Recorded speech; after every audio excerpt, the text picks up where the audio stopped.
नमस्कार दोस्तों, welcome back to my channel Vigyan for you. तो फ्रेंड्स, हम short answer type question study कर रहे थे, उसी को आज हम कंटिन्यू करेंगे। कक्षा 10 राजस्थान बोर्ड और सब्जेक्ट है मैथ्स। क्वेश्चन नंबर 14, 14 सेंटीमीटर व्यास वाले वृत्त की परिधि क्या होगी। अब यहाँ हमें दे रखा है व्यास, हमें निकालनी पड़ेगी त्रिज्या। सबसे पहले किसी क्वेश्चन में अगर कोई फॉर्मूला यूज होता हो तो सबसे पहले आप उस फॉर्मूले को लर्न कीजिए।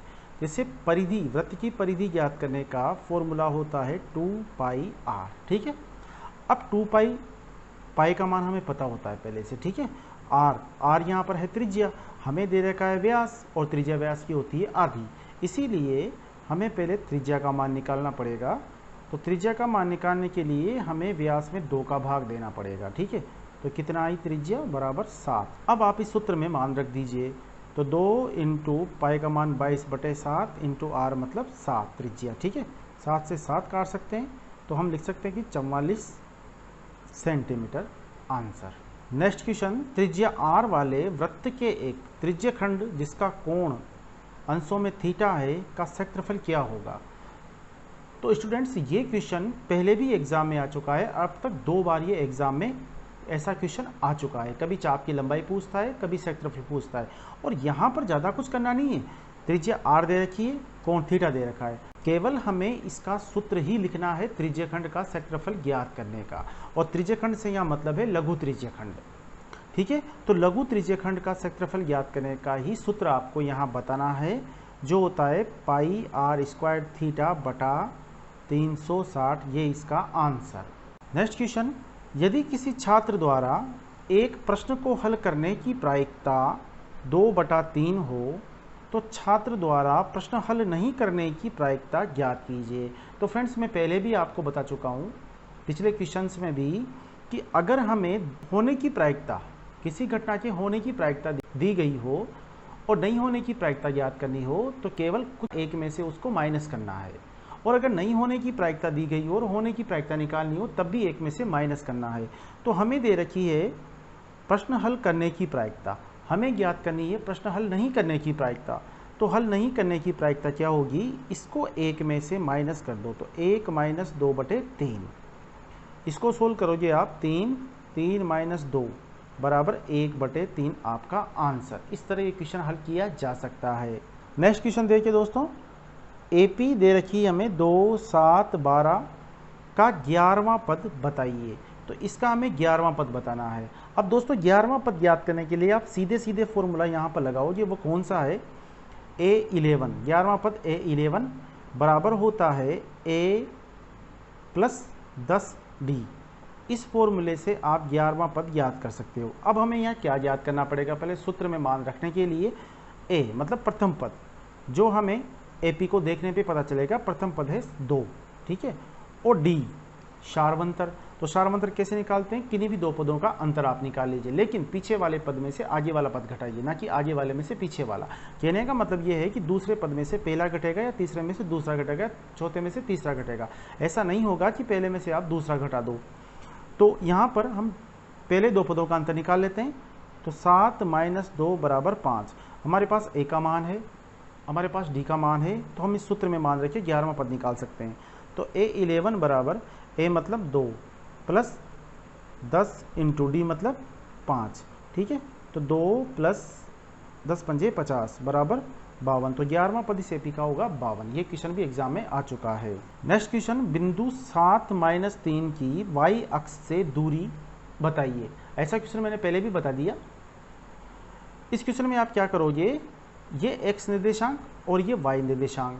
तो मैंने आपको बताया था कि अगर y अक्ष से दूरी निकालनी है तो उसका x निर्देशांक जो होगा वो y अक्ष से दूरी होगा, और x अक्ष से दूरी निकालनी हो तो उसका y निर्देशांक ही x अक्ष से दूरी होगा। तो यहाँ पर चूंकि y अक्ष से दूरी निकालनी है तो इसका x निर्देशांक ही y अक्ष से दूरी होगा, तो आंसर आएगा हमारा 7। नेक्स्ट क्वेश्चन है क्वेश्चन नंबर 19, त्रिज्या r वाले वृत्त के एक त्रिज्यखंड जिसका कोण अंशों में थीटा है हो तो संगत चाप की लंबाई का सूत्र ज्ञात कीजिए। तो फ्रेंड्स, यहाँ पर भी ऐसा क्वेश्चन अभी थोड़ी देर पहले भी आया था। तो इस क्वेश्चन में आपको सिर्फ चाप की लंबाई का सूत्र ही बताना है, क्योंकि त्रिज्या r दे रखी है और कोण थीटा दे रखा है। तो संगत चाप की लंबाई का सूत्र होता है पाई आर थीटा बटा 180 या 2 पाई आर थीटा बटा 360, दोनों में से कोई सा भी आप लिख सकते हो। अब आ जाइए क्वेश्चन नंबर 20 पर। यदि बिंदु P से O केंद्र वाले किसी वृत्त पर क्रमशः PA व PB स्पर्श रेखाएं परस्पर 80 डिग्री के कोण पर झुकी हों तो कोण POA ज्ञात कीजिए। दोस्तों आपको इसका कोई डायग्राम नहीं दे रखा, तो पहले इसका डायग्राम बनाइए ताकि आपको ये चीज़ें आसानी से समझ में आए। तो सबसे पहले O केंद्र वाला कोई वृत्त हम बना लेते हैं। इस पर बाह्य बिंदु से कोई P है जिससे दो स्पर्श रेखाएं खींची गई है, ठीक है, जो आपस में 80 डिग्री के कोण पर झुकी है। अब त्रिज्या और स्पर्श रेखा ये देखिए जो आपस में लंब होती है, लेकिन ये हमें ज्ञात नहीं करना, हमें ज्ञात करना है कोण POA। अब इसको सोल्व करते हैं। देखिए दोस्तों, ये वाला कोण स्पर्श रेखाओं के मध्य का कोण और केंद्र का कोण दोनों आपस में संपूरक होते हैं, मतलब इन दोनों कोणों का योग 180 होता है। तो सबसे पहले आप इस कोण को ज्ञात कीजिए। कैसे ज्ञात करोगे? चूंकि कोण AOB प्लस कोण APB बराबर होगा 180। अब जिस कोण का मान दे रखा है वो मान आप रख दीजिए। कोण AOB प्लस स्पर्श रेखाओं के बीच का कोण है कोण APB, जिसका मान हमें दे रखा है 80 बराबर 180, ठीक है। तो कोण AOB बराबर होगा 180 माइनस 80 बराबर 100, ठीक है। लेकिन हमें कोण ज्ञात करना है POA जो इस कोण का आधा होगा, ठीक है। तो कोण POA बराबर हम कह सकते हैं कि कोण AOB बटा 2, और चाहो तो आप इसको लिखने की भी आवश्यकता नहीं है। कोण AOB हमने 100 निकाल रखा है पहले से, तो 100 बटे 2 काटने पर कितना आएगा 50 डिग्री। तो कोण POA का मान कितना आया 50। नेक्स्ट क्वेश्चन, किसी प्रयोग की सभी प्रारंभिक घटनाओं का योग कितना होता है? तो किसी प्रयोग की जितनी भी घटनाएं हों सभी घटनाओं का कुल योग होता है 1, ठीक है। इसी प्रकार और भी आपसे क्वेश्चन पूछे जा सकते हैं इसमें कि असंभव घटना की प्रायिकता कितनी होती है 0, या संभव घटना की प्रायिकता कितनी होती है 1। द्विघात समीकरण 4x square plus 12x plus 9 बराबर 0 के मूलों की प्रकृति क्या होगी? तो मूलों की प्रकृति विविक्ति कर से ज्ञात करते हैं, जिसका जो सूत्र हम लगाते हैं वो है b स्क्वायर माइनस 4ac, यह है विविक्ति कर। इसमें मान रखिए मूलों की प्रकृति ज्ञात की जाती है। तो ax square plus bx plus c से इसकी कंपेरिजन हम करें और ABC के मान निकाले तो क्या आते हैं? a का मान x स्क्वायर का गुणांक मतलब कितना 4, b का मान x का गुणांक मतलब 12 और c का मान अचर पद मतलब 9। अब इस सूत्र में आप मान रख दीजिए विविक्ति कर में। तो b स्क्वायर मतलब 12 का स्क्वायर माइनस 4 इंटू a मतलब 4 इंटू c मतलब 9, ठीक है। अब सोल्व कीजिए। 12 का स्क्वायर होगा 144 माइनस इन तीनों को गुणा करने पर भी आता है 144, तो ये 0, मतलब b स्क्वायर माइनस 4ac बराबर होगा 0 के।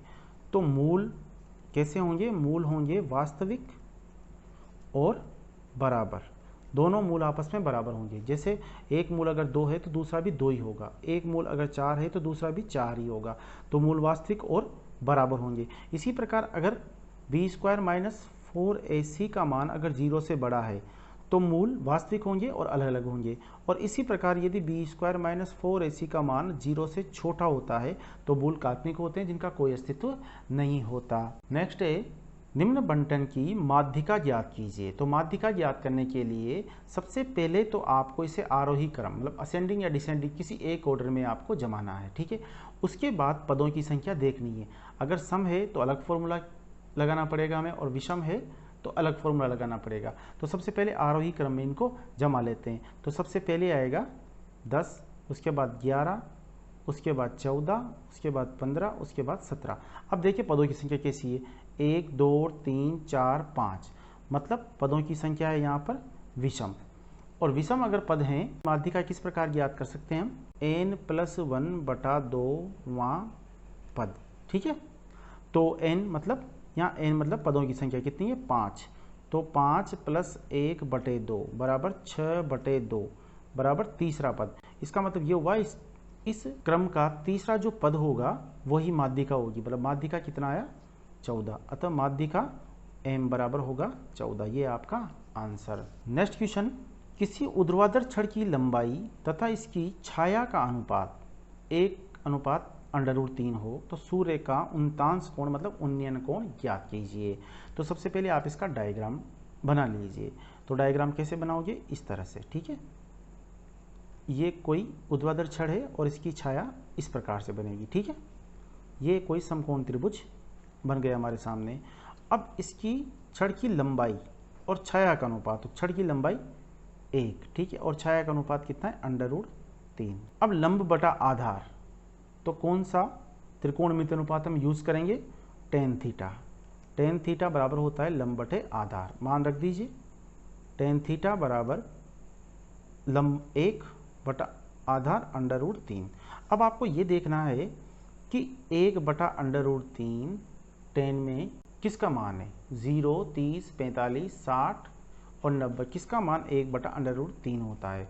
तो 1 बटा √10 30 का मान होता है। तो tan थीटा बराबर tan 30 डिग्री का मान होता है। ये tan से tan हम काट देंगे तो थीटा बराबर कितना आया 30 डिग्री, आपका आंसर।